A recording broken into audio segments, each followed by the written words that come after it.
There are a couple of documents need to be maintained during the grant cycle.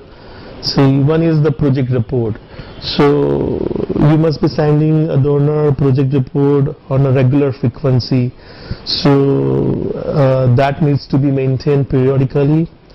And your photo documentation needs to be maintained.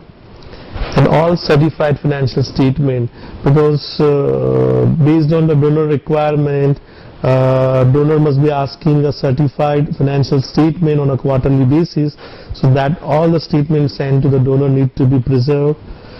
Any audit conducted during the project cycle, so the audit reports are also need to be preserved.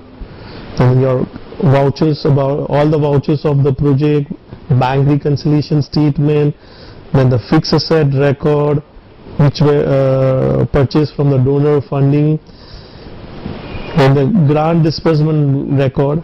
So whenever the donor has disbursed the grant, so we need to have the record, okay, in a particular year, in 4 installments he has disbursed the grant, so we should have a record when that grant has come. So basically it's a foreign remittance certificate if it is coming in a foreign currency. If it is in an Indian rupees, then it only an intimation from the donor, okay, we have disbursed the grant.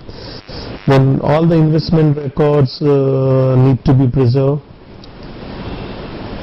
Then during the course of the project, you must have done a lot of procurement activities.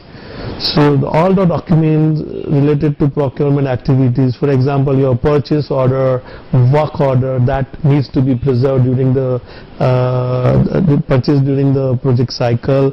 Then all the employees contract, when you hire any employee for that particular project, so all the employee related information need to be preserved for the grant cycle. And for example, if there is any media communications, so then any things covered up by the media and something has come up in the newspaper, so as a part of your documentation, that clipping, cutting and need to be preserved.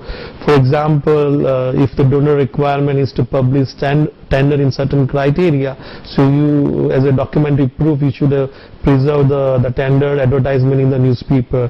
So all this 8 to 9 which I mentioned need to be records need to be maintained during the entire project cycle.